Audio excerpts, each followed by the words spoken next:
Меня зовут Ярхамов Ильнур, и мы вам рассказываем о важных событиях для татар России. В России прошла конференция «Передовые практики сохранения языков народов России». Педагог Рашат Якупов рассказал на этой конференции о учебнике нового поколения по татарскому языку, который называется «Салям». Он является одним из соавторов этого учебника. Учебник разрабатывается совместно с Министерством образования Татарстана. Этот учебник по татарскому языку построен на методике преподавания иностранных языков, таких как немецкий или английский. И главный акцент в этой методике делается на коммуникацию, то есть ставится в качестве задачи, чтобы человек начал понимать татарскую речь, как минимум, как максимум овладел татарской речью. Рашат Якупов рассказал, почему сегодня вдруг озаботились вопросом, а правильно ли вообще в школах преподают родные языки народов России? А в чем была неправильность преподавания? Когда в 90-х годах началось вот это активное преподавание родных языков, к сожалению, на то время еще не было возможности, не было, возможно, понимания того, как это делать, и зачастую вот методики преподавания брались с преподавания русского языка, что было больше как преподавание филологическое, на основе филологической основе, что, конечно, не совсем эффективно, когда мы преподаем язык как иностранный, то есть в данном случае, скажем, для русскоязычной аудитории. И, соответственно, в 2016 году как раз-таки с этой проблемой на нас вышло Министерство образования Татарстана. Нынешнее, предыдущее руководство министерства, они предложили как раз-таки создать вот такой современный учебник татарского языка нового поколения. Авторы занимались созданием учебника с 2016 года. На сегодня учебники готовы вплоть до 8 класса. Сейчас пишется учебник для 9 класса. Авторы не уверены, дадут ли им написать учебники для 10 и 11 классов. Судьба родных языков в старших выпускных классах по всей России туманна. За опытом создания учебника нового поколения «Салям» авторы обратились к наработкам своих английских, турецких, казахских и даже баскских коллег. Мы вышли на связь даже с басками, и они нам прислали свои книжки для интереса, чтобы мы видели, как это делается в регионах, где есть главный государственный язык, испанский в данном случае, и как они преподают свой региональный язык. Особенность нового учебника в том, что в начальном классе детей не грузят грамматикой татарского языка. Действительно, а зачем? Говоря об учебнике, в первую очередь, что собой подразумевает коммуникативность? В начальных классах мы грамматику как таковой не даем, мы даем языковые структуры, клише, фразы. То есть ученики, особенно вы хорошо знаете, что в начальных классах идет именно интуитивное восприятие языка. То есть ученик слышит какую-то фразу, он понимает, в какой ситуации использовать, он понимает, как ее заменять, когда нужно немножко какие-то слова подставить и так далее. И таким образом у него и происходит вот это вот освоение языка. Это происходит благодаря, во-первых, огромному количеству аудиоматериалов, которые у нас есть. То есть у нас практически в начальных классах практически все упражнения сопровождаются аудио.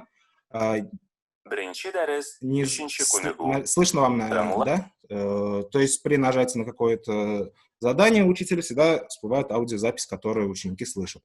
Учебник очень красочный, с сочными картинками, запоминающимися изображениями и персонажами. Можете сами в этом убедиться, посетив сайт salam.tatar. Авторы создают не просто учебник, а совершенно по-новому предлагают взглянуть на саму процедуру обучения языку. Теперь нужно не только читать, учить и писать. Теперь можно и сыграть в игры на татарском языке. Расскажу немножко про интерактив. Конечно, в 21 веке только печатной книгой ограничиваться ни в коем случае нельзя, поэтому мы большой акцент сделали именно на интерактивные задания. В начальных классах это в виде таких вот игр. То есть, ну, здесь пока все просто, мы на самом деле планируем эту тему развивать. То есть здесь пока все из разряда того, что они слышат слово, им нужно нажать нужное слово, найти нужное слово и так далее. Среднее звено классов авторы учебника предлагают учить уже по-другому. Ради этого они даже сделали небольшие обучающие видеоролики в стиле Ералаш. Во-первых, мы там записали очень качественные, очень красивые видеоролики. К сожалению, из-за ограниченности времени не могу подробно на них остановиться. Ну, в общем, эти ролики, они полностью совпадают с содержанием их модулей. То есть ученики изучают какую-то тему, и затем они смотрят, как их ровесники попадают в смешные ситуации. То есть это сделано немножко в стиле современного яралаша, я так скажу. То есть детям, в принципе, интересно, там и с юмором, с какой-то интересной подачей. Они смотрят и повторяют, опять-таки, изученный материал. На этом авторы не остановились. Также сделаны небольшие образовательные мультфильмы на татарском языке. То, что очень важно, я считаю, для родных языков, это мы создали специальные мультфильмы образовательные, которые тоже посвящены именно той лексике, тем структурам, которым мы обучаем в наших модулях. То есть вот короткий фрагмент могу показать. Исәнмесез, дуслар. Эфирда тәмле камыр. Бүген бездән кунакта танылган артист. Ул бәлеш пешерә. То есть, как вы можете догадаться, в данном случае тема еда. Дети изучают еду, они изучают те слова, которые у них есть. И вот в виде мультфильма им показывается, соответственно, вот это кулинарное шоу по телевидению, и где отрабатываются вот именно те самые слова, те самые лексики, как приготовить в данном случае татарский национальный бәлеш-пирог. Авторы учебника очень внимательно подошли к детским интересам. Вспомните свою школу. Нас заставляли писать скучные сочинения, изложения про природу, про деревню. Я уверен, что вы тогда с удовольствием написали бы сочинение или изложение про понравившийся вам мультфильм, фильм или сериал. Авторы нового учебника по татарскому языку предусмотрели и этот момент. Возвращаясь к самому учебнику Салямы, я еще не успел сказать одну важную вещь, которую хотел отметить. Это выборка тем, темы, которые должны быть интересны детям. Вот если вы обратите внимание, например, вот 6 класс, у нас темы какие? Это характер людей, спорт, кумир, например, любимая книга, музыка. Дальше у нас в 7-8 классе идут игры такие, как темы, как игры, фильмы, сериалы, шопинг, развлечения, стать человеком и так далее. То есть это все выбрано не зря. К сожалению, очень часто, вот конкретно в татарском языке могу сказать, есть такая проблема, то, что есть ассоциация языка исключительно как с каким-то таким отсталым явлением, как то, что вот всегда про что-то прошлое. То есть там, если это татарский язык, то это обязательно татарские поэты там из начала 20 века, это обязательно что-то связанное с деревней, с бабушкой, там, с сундуком, с национальной одеждой. То есть что-то такое, что очень сложно применимо к современным реалиям. Но ведь дети, они ведь живут совсем в других реалиях, правильно? То есть для них это все, это вот не их. Они это не видят, они это не чувствуют. Мы темы посвятили как раз-таки тому, что интересно нашим детям. Соответственно, для них это родное. Они после уроков как обсуждают там какой-то сериал, который на Netflix вышел, предположим, да, также они это могут делать на уроке, но на татарском языке. И таким образом у них есть связь того, что татарский язык — это язык, который пользуется действительно. Среди них это абсолютно там не какой-то язык аборигенов, которым там только старшее поколение разговаривает. Это вот живой язык, которым мы можем пользоваться, и мы можем разговаривать на современные и интересные темы. Увы, но авторы учебника сетуют, что внедрение такого учебника в школьное образование непростое, что есть трудности, которые приходится преодолевать. Из-за этих трудностей регионы России, где компактно проживают татары, сегодня не могут воспользоваться этим учебником. Сейчас вот у нас идет активное внедрение учебника в школы. К сожалению, оно, возможно, идет не так хорошо, как нам хотелось бы из-за человеческих факторов. Но, тем не менее, самое главное, к чему мы сейчас стремимся, это чтобы в наш учебник включили федеральный перечень. Это огромная, естественно, нелегкая вещь, как бы огромный труд. И после того, как, соответственно, наш учебник внесут в федеральный перечень, его можно будет, во-первых, использовать во всех школах как учебник, потому что сейчас он пока идет как учебное пособие. И, соответственно, очень много регионов преподают татарский язык тоже в местах компактного проживания татар, и вот они тоже всегда запрашивают учебник, и Татарстан сможет им отправить эти книжки только в случае, когда он будет в федеральном перечне. Наши искренние сожаления и пожелания, чтобы авторы наконец смогли пробить вопрос по аккредитации учебника, и им смогли воспользоваться все татары России. Известный во всем татарском мире Институт истории имени Шигабуддина Марджани наконец определился со своим новым директором. Им стал Радик Салихов.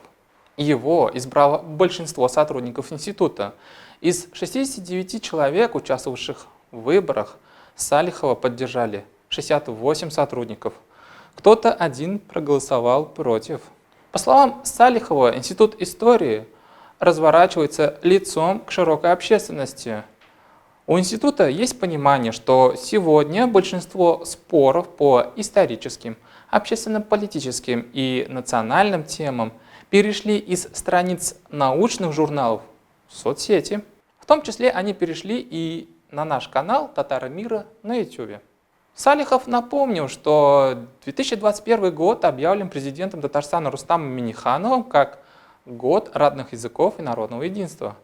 Поэтому долг Института Марджани сделать татарский язык языком фундаментальных исторических исследований.